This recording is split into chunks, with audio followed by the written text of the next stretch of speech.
নারায়ণগঞ্জের ডিপোগুলোর পরিস্থিতি আপনাদের জানাতে চাই, সেখান থেকে যুক্ত হচ্ছেন সহকর্মী আমির হোসেন স্মিথ। ডিপো থেকে তেল সরবরাহ কখন শুরু হয়েছে? আবার কিন্তু তেলের একটি প্রকট সংকট দেখা দিয়েছে, কখন নাগাদ স্বাভাবিক হতে পারে তেল সরবরাহ শুরু হলে কিন্তু আবার এই তেল সরবরাহের যে সমস্যা ছিল এটা কিন্তু নিরসন হতে পারে অনেকটাই।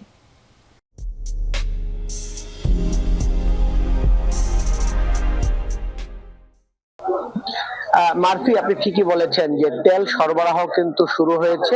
নারায়ণগঞ্জের যে 4টি তেল ডিপো রয়েছে, পদ্মা, মেঘনা, যমুনা, এই 4টি ডিপো থেকে কিন্তু ইতিমধ্যে তেল সরবরাহ করেছে। আমরা এখন আছি পদ্মা ডিপোতে।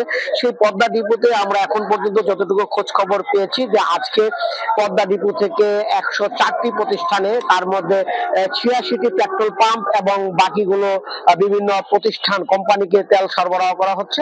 তবে এখন পর্যন্ত আর যারা তেল নিয়ে আসছেন তারা বলছেন যে রেশনিং যে পদ্ধতি, সেই পদ্ধতিতেই ডিপো থেকে তেল সরবরাহ করা হচ্ছে এবং ঈদের আগে যে তেল সরবরাহ করা হয়েছিল দুদিন আগে, অর্থাৎ ঈদের দিন এবং ঈদের পরের দিন যেহেতু তেল সরবরাহ বন্ধ থাকবে, সে কারণে যে পরিমাণ চাহিদা ছিল সেই পরিমাণ চাহিদা মোতাবেক তেল না দেওয়ার কারণেই ঢাকা শহরের পেট্রোল পাম্পগুলোতে সংকট রয়েছে।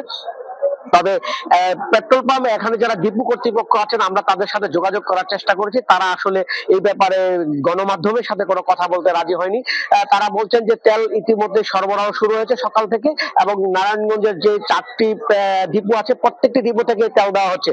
সব মিলিয়ে তেল যেভাবে সরবরাহ করা হচ্ছে, আশা করা হচ্ছে যে বিকেল নাগাদ তেলের যে সংকট, অর্থাৎ একেবারে যে পেট্রোল পাম্পগুলোতে তেল পাচ্ছে না সেই সংকট কিছুটা কেটে আসবে, এরকমটাই তারা কিন্তু আমাদেরকে জানিয়েছেন। মারফি। স্মিথ, আপনাকে ধন্যবাদ জানাচ্ছি।